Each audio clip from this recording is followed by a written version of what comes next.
Okay, so this morning I am going to be making Gong's golden bars, which I'm super excited about. Cassie and I made this when we were home, maybe, I don't know, maybe like five or 6 years ago when she was still in college. And I lost the recipe, and so I emailed Gong and he was able to make some in San Mateo and then sent me pictures.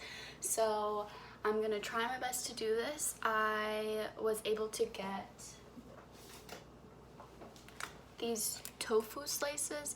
I'm hoping they are, it's basically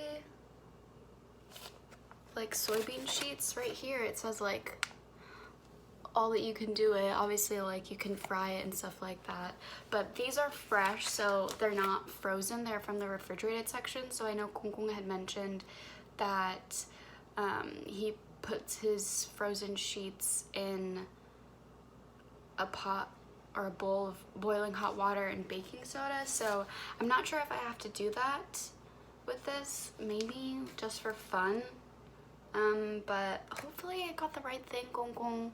I'll email you, but I feel pretty good about this. This is what I remember using when I was home. And then I was able to find, it took me so long in the like seasoning aisle, my goodness, but I found bamboo shoots in water, which I remember the ones that you and Habu buy are the one, like the canned ones in water. And the slices, this is what I remember. Store at room temperature. This is what I remember seeing at your apartment. And I made sure for Mom, it's a product of Thailand, not China, because the ones that were a product of China did not have that like blue seal for food safety. So safe to use. So I'm gonna marinate it and then assemble, steam, make some rice, and then I'll eat it probably for dinner today. Okay, sounds good. Hi Gong, so I hope you can hear me, but this is the market that I go to for a lot of like my Chinese cooking things. So when I need like udon noodles or napa cabbage, shiitake mushrooms, I usually come over here. It's located in like off the Argyle Red Line stop, which is within Little Vietnam.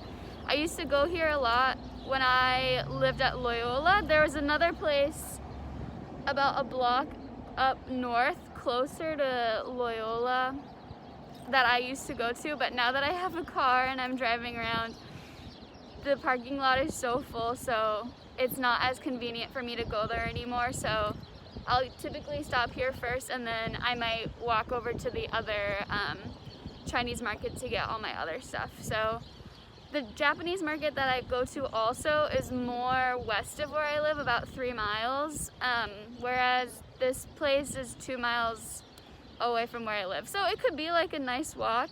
I haven't done it yet because I'm not willing to haul my groceries all the way back to my house, but maybe when it gets warmer in like 6 months. But yeah, I'm gonna go get my stuff for golden bars, so I'm really excited. So first things first, I'm gonna do all my cutting. I chopped some green onion stalks for later on. It's not gonna be for the marinade, but it's gonna be for the steaming and cooking portion. And then in the marinade, I'm gonna add some finely diced ginger and bamboo shoots. So this will cut away from the denseness of the pork and allow for some juices and extra flavor. And then I'm also going to be slicing extra ginger to be used alongside the green onions during the steaming stage. So that will just incorporate into the chicken broth to give it more of like an aromatic, tastier broth. Yes. Once that's all set, you can take a bowl for your marinade and start adding in all of your sauces. So usually I eyeball these types of recipes, but for this one I used about 1.5 tablespoons of soy sauce, 1.5 tablespoons of sesame seed oil, 2 teaspoons of rice vinegar, which Gong uses Shaoxing rice, Chinese rice wine, but I could not find that for the life of me at the Asian market, so I used rice vinegar as a substitute. a little salt and cornstarch. And so once again, mixing it with the pork thoroughly before setting in the fridge. I tried to let it marinate for like 30 or 40 minutes. The longer it's in the fridge, the longer those seasonings kind of integrate themselves within the pork and give it a little bit more flavor. So yeah, it went back in there. I think at this stage also you can kind of see that I have 1.5 pounds of ground pork. I probably could have gone away with 3/4 or 1 pound of pork, so definitely taking that into account next time. Upon first glance, Gonggong probably already knows that these sheets are not going to work well for this recipe, and that is correct.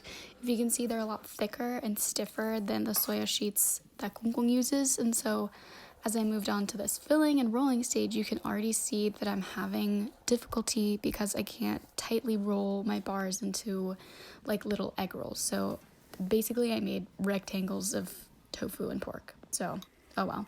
And then the last thing to do is just add sliced ginger and green onions, and then cover with chicken broth and double boil or steam until it's all cooked. So I was only able to double boil them one at a time, but it still worked out pretty well.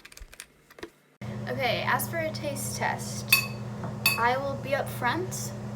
Many mistakes were made, and these did not turn out how I expected them to. First of all, way too much pork. There were apparently only 6 sheets of tofu in that package, and I bought one thinking that there were gonna be 1.5 million in there. Not actually, but the point I think I made. Anyway, second of all, the tofu sheets themselves were thicker. And so I ended up making what more seems like pillows, or like large rectangles, than nicely rolled bars. So, lesson learned, those are not the tofu sheets to use. I think Gonggong used, soya sheets, so I will just have to buy them in California and fly them back to Chicago.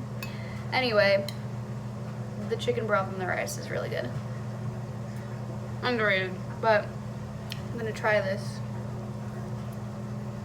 Oh my god, it's already hard to cut. This is sad. Ugh.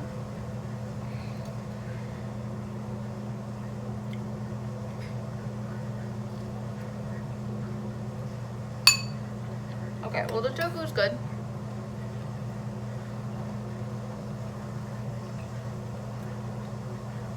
Should put more salt in the meat. Ugh. Low-key disappointed. High-key disappointed. I'm still gonna eat this, but I feel like I failed you, Gonggong. This is such a sad attempt. Oh well. I still had fun making it, so I guess when I go home I'll just do some more research, figure it out, make a better plan next time.